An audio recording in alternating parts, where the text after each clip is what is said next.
What is good, YouTube? Quinn Wade coming to you with that instant basketball analysis, playoff edition, going live on YouTube on Analysis Playground exclusively on YouTube. We're going to talk about how the Indiana Pacers beat the Cleveland Cavaliers 121 to 112.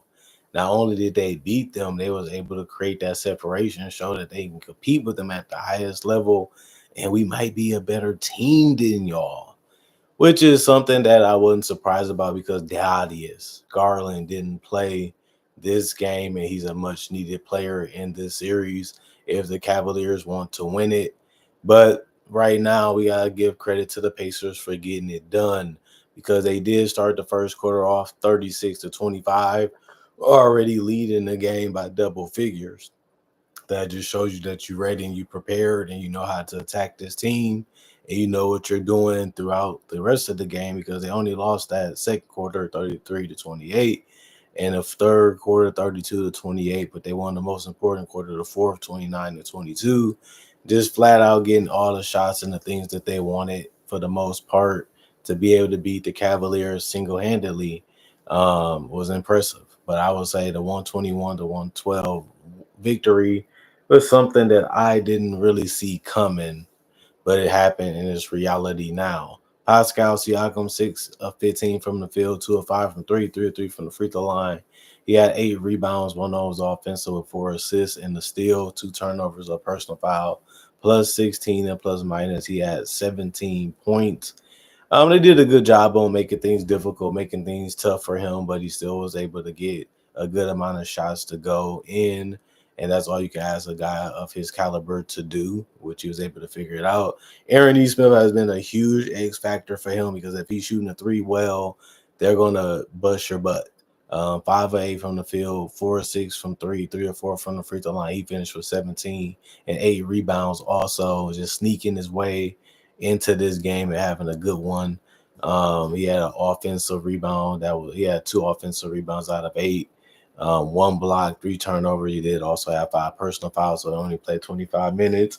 He got to fix that part of his game, and then he might have another big one in this series. He was a +9 and plus minus 2. Miles Turner was 5 of 9 from the field, 1 of 3 from the 3-point line, 2 of 2 from the free throw line. He ended up having 13 points and 11 boards, so a double for him. One of his rebounds was offensive with an assist and 3 blocks. Well, 3 steals and 2 blocks. 3 turnovers, 3 personal fouls. He's a +11 and plus minus. We know that Miles Turner can be the best defensive player on this team, and he showed that tonight, covering space, protecting the rim, helping, rotating at the right time, just being at the right areas at the right time is something that's hard to do, but he has the athleticism and the speed and the length to be great at that, and he has been. And this is just another game showing that Andrew Nemhart was just on fire in the fourth quarter, really was able to help put them away and keep them ahead. He was 7 of 10 from the field, 5 of 6 from 3, which is crazy. 4 of 4 from the free throw line. He ended up having 23 points, 6 assists, 1 personal foul. He was a +21 and plus minus. A great game from him. Never really know what he's going to do. Sometimes he's a double-digit scorer, and that's it. But he had good matchups and good shots that he liked it. So he took them and ended up working out for the Indiana Pacers tonight. And then Tyrese Halliburton, 9 of 15 from the field, 2 of 6 from 3, 2 of 2 from the free throw line, a double-double, 22 points and 13 assists. Just an absolutely dominating game from him. 3 rebounds, 1 steal, 3 blocks because he's just that long and that tall for his position, and he used those to his advantage tonight. 1 turnover, 1 personal foul. He was a +11 and plus minus. One of his better games. You got to be proud of him if you're a Pacers fan. And all the starters was able to get in double figures, and that really was good to see. And it always pluses in this game too. And that got to be great to see if you're a Pacers fan also, because they don't need the best of the best to play the best of the best if they want to beat Cleveland in this series. It's possible they're good enough to beat them, but they got to continue to play this way, keeping the ball moving, cutting, getting open shots, breaking down the defense. That's what they need to do. That was a good blueprint to be able to attack the Cavaliers in multiple ways, and they did it successfully, and now they're up 1-0. Obi Toppin, 3 of 6 from the field, 1 of 2 from three, 5 rebounds, one of them was offensive. He also had 2 assists, 1 steal, 1 block, 2 turnovers, 2 personal fouls. He was a +7 and plus minus with 7 points. He's going to make shots. That's what you hope he's out there for. But the defense was a plus. You're happy when you can get that out of him too. He's a big physical guy, very quick, very fast, can bump you, can make things difficult to blow past because of his athleticism. But he's a good guy to have on your team. Enrique played 0 minutes. He played a couple of seconds, and that was it for him. Jarris Walker played 9 minutes. He was 1 of 2 from the field. He did have 1 assist. He also had a turnover and 2 personal fouls. Finished as a -14 and plus minus with 2 points. Thomas Bryant 1 of 2 from the field, 0 of 1 from three, 2 rebounds, 1 block, 1 turnover, -2 and plus minus 2 points. TJ McConnell 3 of 5 from the field, 1 of 1 from three, 1 rebound, 2 assists, 2 turnovers, 1 personal foul, a -6 and plus minus. He also finished with 7. But the guy that got in double figures was Benedict Mathurin, 4 of 10 from the field, 3 of 5 from three. He also had 5 rebounds, 2 of them was offensive with an assist, a block, a turnover, 3 personal fouls. He finished with 11 points. It was good to see. And he had the 3 ball going, which was much needed to stay ahead of a tough team like the Cavaliers. Ray J ended up playing a couple of seconds. Ben Shepherd played 7 minutes. He was 0-1 from three. He had 1 personal foul. He was a -8 and plus minus. Quentin Jackson played a couple of seconds, didn't do anything because of that reason. The rest of the guys did not play coach's decision. 44 of 83. They shot 53% against the Cavaliers and also 19 of 36, 52% from three, 14 of 15, 93% from the free throw line. 43 rebounds, 30 assists, I would say 6 steals, 9 blocks, 16 turnovers, and 20 personal fouls. And then the Cleveland Cavaliers, they played a shorter rotation because they still was trying to win this game. That was their goal. That's what they was trying to achieve. But Evan Mobley, 9 of 13 from the field, 2 of 5 from three. He did get a double-double and was the only guy that did it on this roster tonight with a 20 and 10 game. 4 of his rebounds was offensive with 2 assists, 2 steals. He did have 4 turnovers and 3 personal fouls, a -20 and plus minus. Jared Allen was 6 of 7 from the field. He did a good job of scoring and being at the right place at the right time. He ended up having 12 points, but he only had 5 rebounds. One of them was offensive with an assist and 2 steals and a turnover and 1 personal foul. He was a -9 and plus minus. They got in double figures. It's another level defensively that they have to go to if they're going to try to slow down and beat the Pacers, which they know they can reach and they know they can do. They're just about communicating and make sure you're at the right spots. Make sure you're tearing off the lanes to the basket. I feel like Cleveland got there too easily sometimes in this game, even if they missed. So that's something you just can't have happen because those are the easiest shots in the game. You want your opponent to work for the buckets that they get. And Donovan Mitchell, 13 of 30 from the field, but he went 1 of 11 from three. That was one of the biggest reasons why they ended up losing this game. But he also was 6 of 9 from the free throw line. They had 5 rebounds, 4 assists, and the steal. 2 personal fouls also, and he was a -19 and plus minus. If you're the best player on the team and you know you don't have Darius Garland, you have to knock down those shots. I know it's just one game, but it does matter. It's whoever wins 4 games first. So this is a bad way to start the series. You did get 30, but it was a hard 30, and some of your shots was easier, but you just couldn't make those either. And it's unfortunate because they need him to be the best player in the series. And if he is that, then Cleveland's going to look good most nights. And that's all that matters is whoever get the fourth win first. But Max Strus still struggling. 2 of 9 from the field in 32 minutes. He was 2 of 8 from three. Didn't shoot the ball that great from three. Neither did the entire team, to be honest. 1 of 2 from the free throw line. 7 rebounds, 3 assists, 2 steals, 1 block. 4 personal fouls, a -6 and plus minus 7 points. Sam Merrill got to start tonight. He was 2 of 5 from the field. It was all threes, no free throws. So he finished with 6 points, 4 rebounds, 4 assists. One of them was offensive with 2 personal fouls. He was a -10 and plus minus. Dean Wade was 0-2 from the field, 0-1 from three, 3 rebounds, 2 personal fouls. He was a -1 and plus minus. Imani Bates finally got on the court, but he didn't do anything because he played a couple of seconds. Tomlin, the same with him. DeAndre Hunter got on the court and played 30 minutes. He was 4 of 8 from the field, 1 of 2 from three, 2 of 2 from the free throw line. Game that you expect him to have. 11 points, as long as he getting double figures, competing defensively and making shots on the perimeter and also getting to the basket. You're happy. 4 rebounds for him. One of them was offensive with an assist, a turnover, a personal foul, +7 and plus minus. Isaac Okoro didn't make a three. He went 0-2 from there, but he also was 1 of 4 from the field, so he didn't help that much. But he did have 2 offensive rebounds total, 2 assists, and also a +3 and plus minus. But Ty Jerome gave them the most off the bench tonight offensively. He was 8 of 20 from the field. He was 1 of 4 from three, 4 or 5 from the free throw line.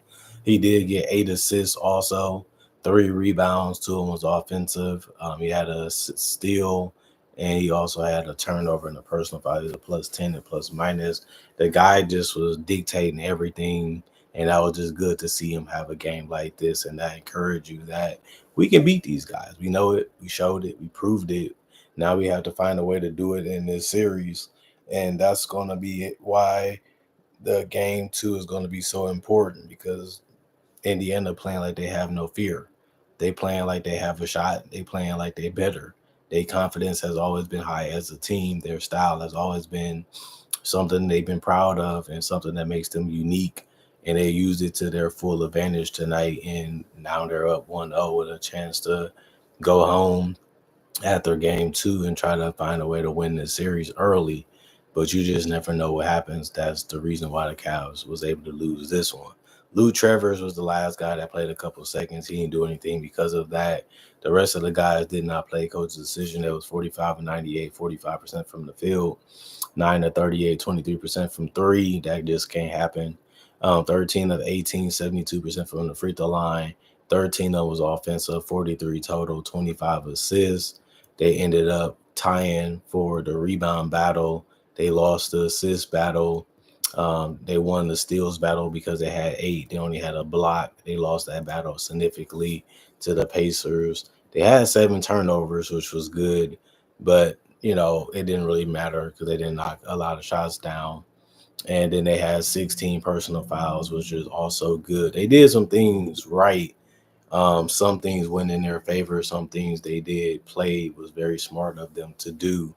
But if we're going to be honest, they could have played a whole lot better. And they're going to need Darius Garland if they're going to win this series. And it's just something that's obvious. But it's going to be hard. It's going to be tough. It's going to be difficult. And they got to stay together like they have done all season. They're going to have to play better offensively. They're going to have to play way better defensively and find some ways to slow the Pacers down and get some things to go their way. They're going to have to turn them over. They're going to have to force them to stay on the perimeter and make it hard on those shots too. Sounds easy. Sounds like something that they should already been doing even in game 1. But the Pacers are guys in a team that can knock down shots. Like I said, they're really confident. They're really smart. Sometimes they can even be patient and just find ways to get it to the right guy or break the defense down at the right time or just knock down shots that's available because they're open. And then you're in for a rough, tough night. And that's something that they can do. And they proved that tonight. I didn't think this would be a series that would be a sweep. I didn't think this series would be easy. But the Cavaliers, if they're full strength, they're probably the best team in the East besides the Celtics. But the Pacers always going to say, we was in the Eastern Conference Finals last year and we got more chemistry this year. So we are just as good as the Cavaliers in our opinion. And if the fans feel that way, I would say it's an argument for that. It's some truth to that. And these teams do match up good against each other. And they have some similarities roster-wise and some things that they can do. But Cleveland, they're going to have their challenge. They're going to have it tough. They're going to have it rough. But, that's what make it great. That's what make it a great journey. If you can beat these teams and show that you're better, that's the whole purpose of the playoffs, to test how good you really are and to see how well you are as a team and how do y'all thrive and strive together. And, they learned that in the first series about themselves. And now they got to find a way to beat a tougher opponent and see if they can do it. and it's not going to be easy. It's going to be frustrating. It's going to be irritating, but you got to get it done regardless. And one thing you got to give the Pacers credit is they did what they were supposed to do, and they did exactly what they thought that they could. That's the only problem. You're giving them more confidence, and it's just something that you have to accept now. And next game, you got to come out hungrier and better, unless you might be down 0-2 going to Indiana. That's the reality of the situation, though. Comment, like, subscribe, share, hit the notification bell for more analysis. And if you're new to the channel, do conversation video just like this and various NBA only topics. Also do breakdowns with real footage of legends, current legends, rookies, and also future stars. Also do my draft and draft coverage. So you love that type of stuff, this is the channel for you, and you will love the content that I make. Plus, I got over 3,000 plus videos already on my channel that you can watch and enjoy. And I also upload videos each and every day that I'm living, so that gives you something to look forward to and something to watch and something to enjoy. Not only that, thank y'all for watching. At the end of the day, thank y'all for continuing to support the channel to the best of y'all ability. Thank y'all for continuing to care about what I have to say about the game, and also how I enjoy the game. I want to tell y'all something, each and every day about it. Other than that, I have my social medias on my channel. You can check those out. You want to see some other things besides NBA only content that I do on the channel. Also, check out my email if you want to message me for anything that you don't want to leave in the comment section or on social media. And other than that, I hope you guys enjoyed the weekend. Hope you guys got your grind going. Hope you guys are staying happy, staying positive, getting your rest, having some fun, and staying focused and locked in on your dreams and your goals to have something to look forward to. Other than that, let's continue to try to make 2025 a better year than 2015. That was a powerful year for this channel, but why not try to do better? Why not try to challenge yourself? Why not try to up it? And that's what we've been doing so far this year, in my personal opinion. We were strong first 4 months. Let's try to go ahead and do it for 5 months, and also for the rest of the year. I'm going to continue to do my part. I need you guys to continue to do y'all part, and y'all usually do. So let's continue to do that to the best of our ability without trying to think differently. Other than that, thank y'all for watching. Thank y'all for enjoying the video if you did. Thank y'all for liking. Thank y'all for subscribing. Thank y'all for being interested. And other than that, I'll see you guys later today with more analysis of the Rockets Warriors game, and also a playoff prediction, since that series is going to be over. That give you something to watch and look forward to. And that's the whole purpose of this channel, the 50-50, of why the channel is still around, doing well 10 plus years later. Peace out.